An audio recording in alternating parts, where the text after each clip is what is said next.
Illalla oli ohjelmassa iltamäenlasku ja upea ilotulitus. Pojat hyppivät pimeässä sekä yksinään että parittain.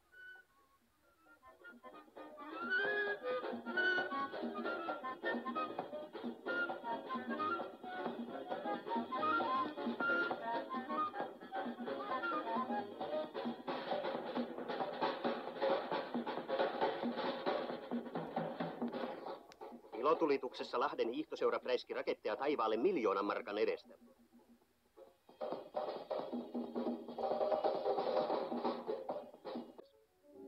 Kisojen päänumeron erikoismäenlaskun alkaessa oli Montussa monta ihmistä, arviolta 80 000.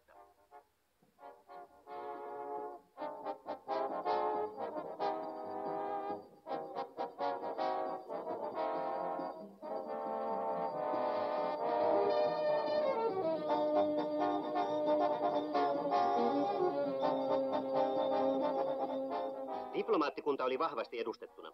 Presidentti Kekkonen ei tällä kertaa itse hiihtänyt, vaan toimi kisojen suojelijana ja seurasi tarkkana kilpailuja. Suomalaiset ovat viime aikoina tottuneet jonkinlaiseen ylivoimaiseen voittokulkuun mäissä, mutta nyt oli ruotsalaisten vuoro. He onnistuivat mäkihypyissä yhtä täydellisesti kuin olivat muissa lajeissa epäonnistuneet.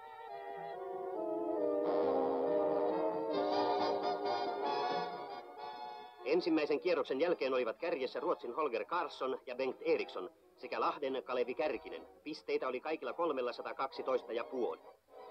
Neljäntenä oli Itä-Saksan Werner Lesser. Viidentenä meidän tämänvuotinen mestarimme Eino Kirjonen.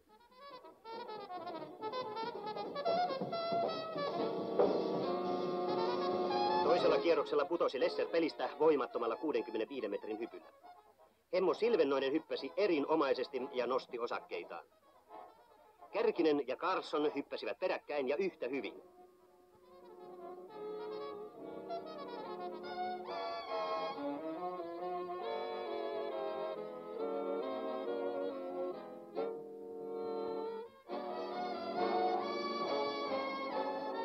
Päivän pisimmän hypyn 74 metriä ponkaisi Neuvostoliiton Tsakache, mutta hän tulla läiskähti maahan rumasti tasajalkaa.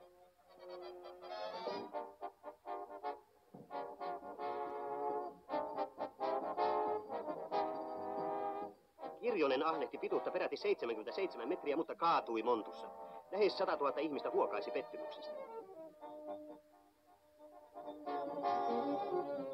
Karlsson ja Kärkinen jakoivat ensimmäisen tilan, kolmannen taas Ruotsin Eriksson ja Mikaelsson. Heijaa Sverige!